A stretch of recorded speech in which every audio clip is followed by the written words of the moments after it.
Assalamualaikum warahmatullahi wabarakatuh.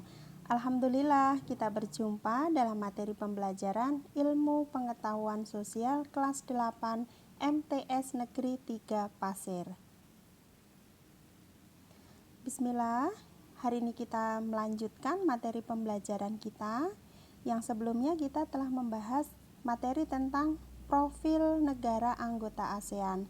Hari ini kita akan melanjutkan materinya tentang interaksi antar negara ASEAN.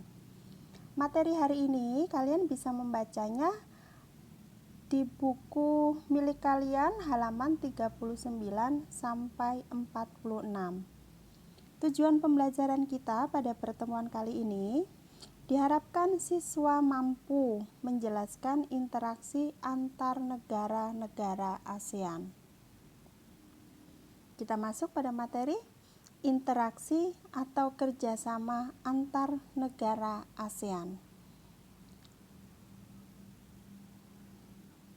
Dalam kehidupan sehari-hari, kita sudah sering melakukan kegiatan kerjasama.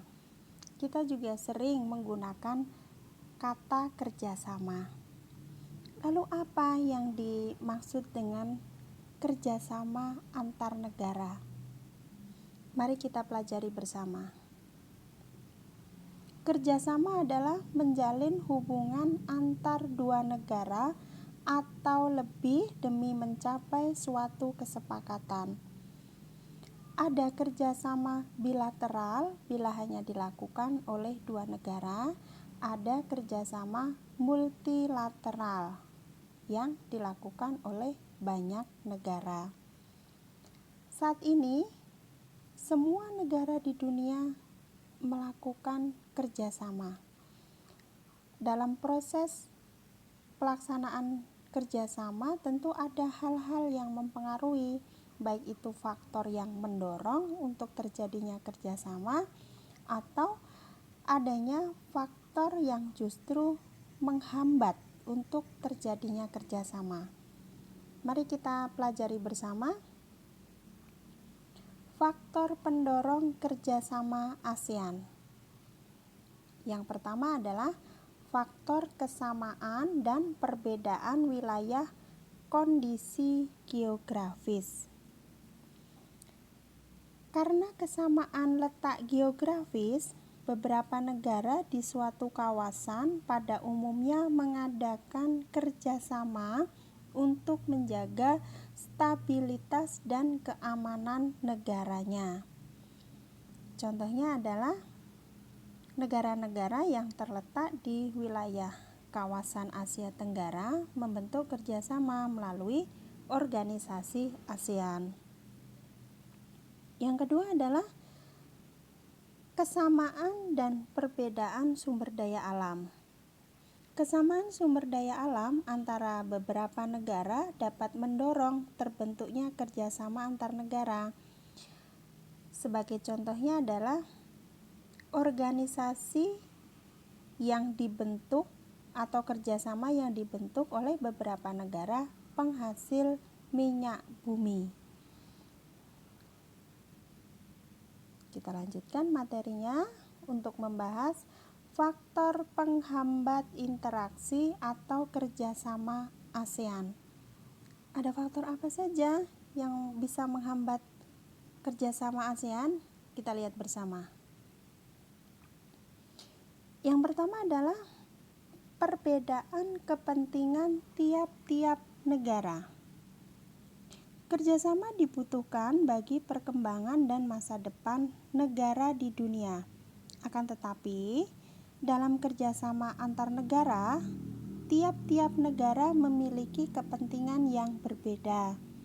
Nah, perbedaan inilah yang dapat menghambat kerjasama yang harmonis.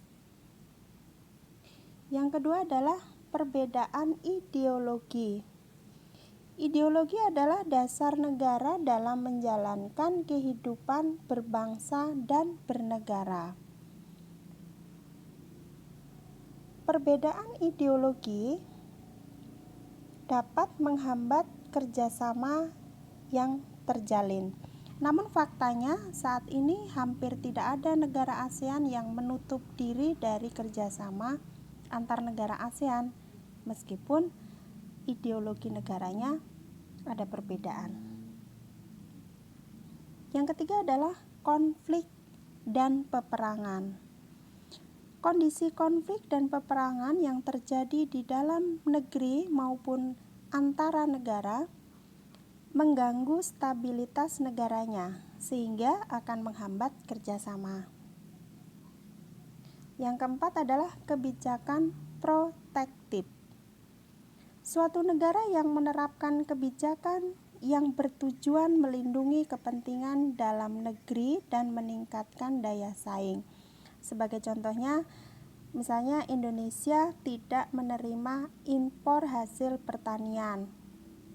Hal itu dilakukan karena dapat mempengaruhi kondisi pendapatan hasil pertanian di dalam negerinya.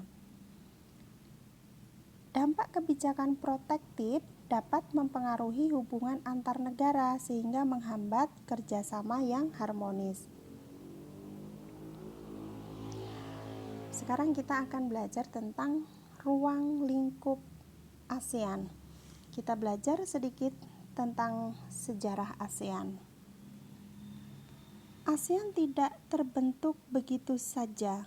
Dalam perjalanannya, ada dua organisasi yang mengantarkan pembentukan organisasi ASEAN. Organisasi tersebut adalah, yang pertama adalah ASA, yang berdiri tahun 1961. Yang kedua adalah organisasi Mappilindo yang dibentuk pada tahun 1963. Yang berkembang hingga saat ini adalah ASEAN yang didirikan pada 8 Agustus 1967 di Bangkok berdasarkan Deklarasi Bangkok yang ditandatangani oleh 5 negara pemrakarsa berdirinya ASEAN.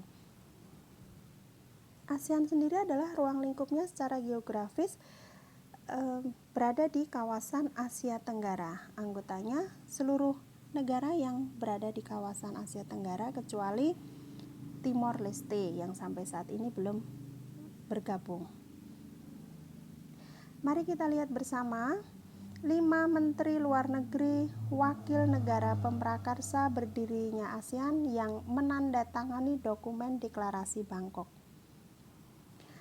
Ada Bapak Adam Malik, wakil dari Indonesia, Tanat Koman dari Thailand, Narciso Ramos dari Filipina, S. Raja Ratman dari Singapura, dan yang kelima adalah Tun Abdul Razak, wakil dari Malaysia.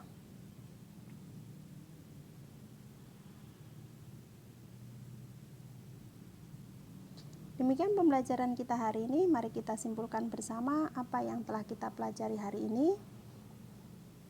Yang pertama tadi kita belajar tentang pengertian interaksi atau kerjasama, kemudian belajar tentang faktor pendorong kerjasama ASEAN, faktor penghambat kerjasama ASEAN, ruang lingkup ASEAN, dan yang terakhir belajar tentang 5 negara pemrakarsa berdirinya ASEAN, lengkap dengan wakilnya yang menandatangani Deklarasi Bangkok. Demikian pembelajaran kita hari ini. Kita berjumpa kembali di materi pembelajaran yang akan datang yang akan membahas tentang kerjasama antar anggota ASEAN. Tetap semangat untuk belajar di rumah. Selalu berdoa, semoga Allah memberikan kemudahan.